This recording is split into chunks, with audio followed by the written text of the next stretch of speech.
Bienvenue dans l'émission La vérité de l'Évangile avec Andrew Womack, un ministère d'enseignement qui se concentre sur l'amour et la grâce inconditionnelle de Dieu.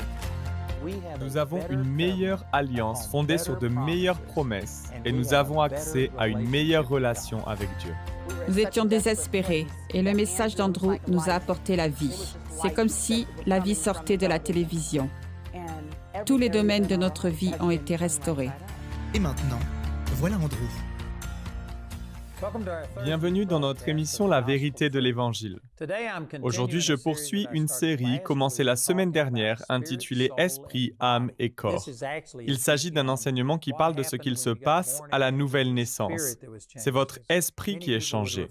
On pourrait aussi dire qu'il s'agit d'une étude sur votre identité en Christ ou sur les réalités qui sont en Christ ou autres, mais je l'ai intitulé Esprit, âme et corps car c'est en comprenant que j'étais un être en trois parties et que c'était mon esprit qui a été transformé, que ma vie a été révolutionnée. Avant ça, je regardais à l'extérieur en essayant de voir ce changement dans mon corps physique et dans mes pensées. Et quand bien même mes pensées avaient évolué depuis ma nouvelle naissance, je ne pouvais pas constater que j'étais une personne entièrement nouvelle. 2 Corinthiens 5,17 dit que quiconque est en Christ est une nouvelle créature. Et je ne le voyais pas dans mes pensées ou dans mon corps. J'étais déconcerté et je ne pouvais pas le comprendre, jusqu'à que Dieu me montre finalement que j'étais un être tripartite, que mon esprit était la partie de moi qui avait été transformée. Il m'a révélé à quel point mon esprit avait été changé et qu'il a été scellé par l'Esprit Saint, de telle sorte que lorsque j'échoue à vivre sain dans mes actions ou mes pensées, Satan peut avoir un accès à mon corps ou à mon âme, mais il n'a pas accès à mon esprit. Mon esprit conserve la justice et la sainteté.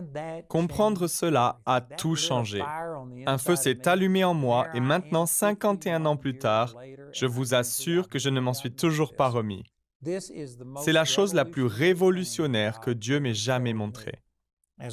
D'ailleurs, tout ce que Dieu m'a enseigné par la suite doit être interprété et compris à la lumière de cette révélation.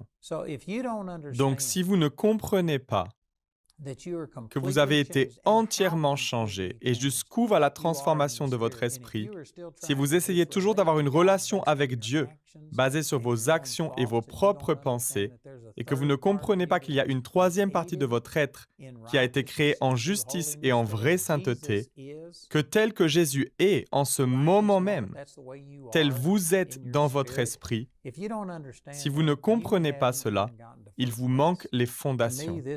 Pour moi, il s'agit vraiment de la base.